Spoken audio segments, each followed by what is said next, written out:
Dora saiu em busca do irmão. Foi encontrá-lo embaixo das árvores do jardim comendo ameixas verdes. Dora deu-lhe uma pancada na mão. Tu não sabe que isso faz dor de barriga? Tô com fome. Ela comprou pão, comeram.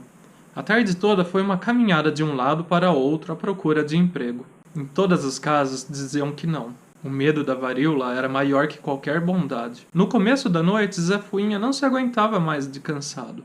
Dora estava triste e pensava em voltar ao morro.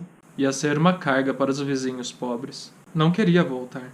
Do morro, sua mãe tinha saído num caixão, seu pai metido num saco. Mais uma vez deixou o Zé Fuinha sozinho num jardim para ir comprar o que comer numa padaria, antes que fechasse. Gastou os últimos níqueis. As luzes se acenderam e ela achou a princípio muito bonito, mas logo sentiu que a cidade era sua inimiga, que apenas queimara os seus pés e a cansara. Aquelas casas bonitas não a quiseram.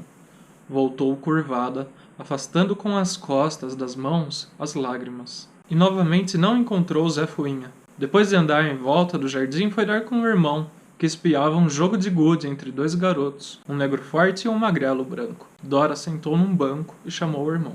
Os garotos que jogavam se levantaram também. Ela desembrulhou os pães, deu um a Zé Fuinha, e os garotos a olhavam. O preto estava com fome, ela bem viu. Ofereceu do pão a eles. Ficaram os 4 comendo o pão dormido, era mais barato, em silêncio. Quando terminaram, o preto bateu as mãos uma na outra e falou: Teu irmão disse que a mãe de você morreu de bexiga. Papai também. Lá também morreu um. Teu pai? Não, foi Almiro, um do grupo. O branco magrelo, que tinha estado calado, perguntou: Você arranjou onde trabalhar? Ninguém quer filha de bexiguento. Agora chorava. Zé Fuinha brincava no chão com as bolas que os outros tinham deixado perto das árvores. O preto coçava a cabeça. O magrelo olhou para ele, depois para Dora. Tu tem onde dormir? Não. O magrelo falou para o negro. A gente leva ela pro trapiche. Uma menina? O que é que Bala vai dizer? Ih, tá chorando, disse o magrelo em voz muito baixa. O negro olhou, evidentemente estava atarantado. O branco coçou o pescoço, espantando uma mosca. Botou a mão no ombro de Dora muito devagarinho, como se tivesse medo de a tocar. Vem com a gente dorme num trapiche. O preto fez esforço para sorrir. Não é um palacete, mas é melhor que a rua.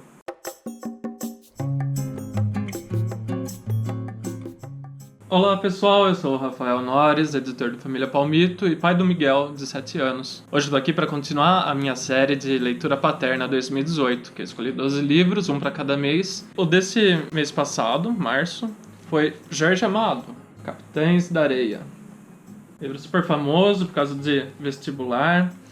Eu peguei esse daqui, era a doação da biblioteca, dá pra ver que ele tá bem arregaçadinho, mas pelo menos foi de graça.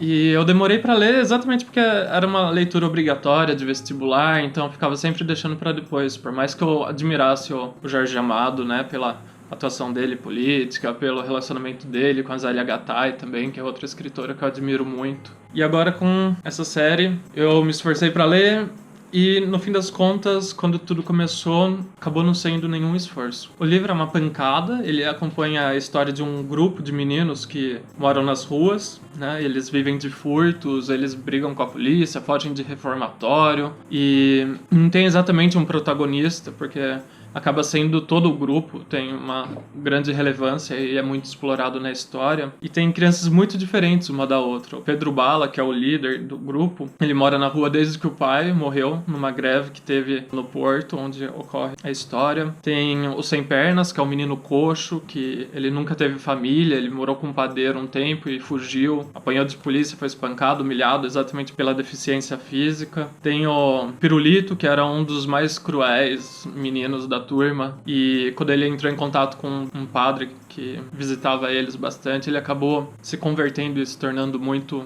religioso. Tem o professor, que é o único menino do grupo que sabe ler, e ele costuma ler jornais e livros para as crianças à noite, lá no trapiche onde eles moram. E tem o Boa Vida, tem o Gato, tem a Dora, tem o Volta Seca, tem um monte de personagens, e todos eles são muito interessantes e trazem todo um brilho, apesar da crueza, para a história. Bom, o livro do Jorge Amado tem uma linguagem bem coloquial e tem muita ação, então ele é super fácil de ler. Ele mistura bastante essa realidade crua, né, das crianças que moram na rua, com um pouco de poesia, porque ele consegue ir de um momento de violência para um momento falando dos sonhos, dos anseios deles e das angústias. E eles passam por situações muito pesadas para qualquer pessoa, seja adulto ou seja criança, mas com criança é muito pior. Pra gente que é pai é muito difícil ler, porque a gente obviamente lida com crianças, com os nossos filhos, e a gente espera que eles nunca tenham que passar por nada parecido. A gente acaba torcendo para as crianças saírem bem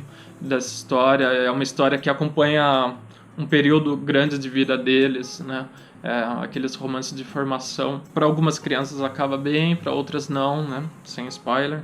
Mas é um livro que eu recomendo muito porque ele ajuda a ampliar um pouquinho a nossa noção dos efeitos do abandono social e afetivo entre essas crianças que moram na rua, né? Que é uma coisa que infelizmente não mudou tanto assim de 37, que é o ano da publicação, para hoje. Esse livro, quando ele foi lançado em 37, inclusive, ele chegou a ser queimado publicamente porque era a época da ditadura do Getúlio Vargas, então tinha toda uma questão de caça a coisas que remetessem a ideias comunistas, subversivas, sociais e coisa do tipo. E bem, o Jorge Amado, ele era militante, chegou a ser deputado pelo Partido Comunista.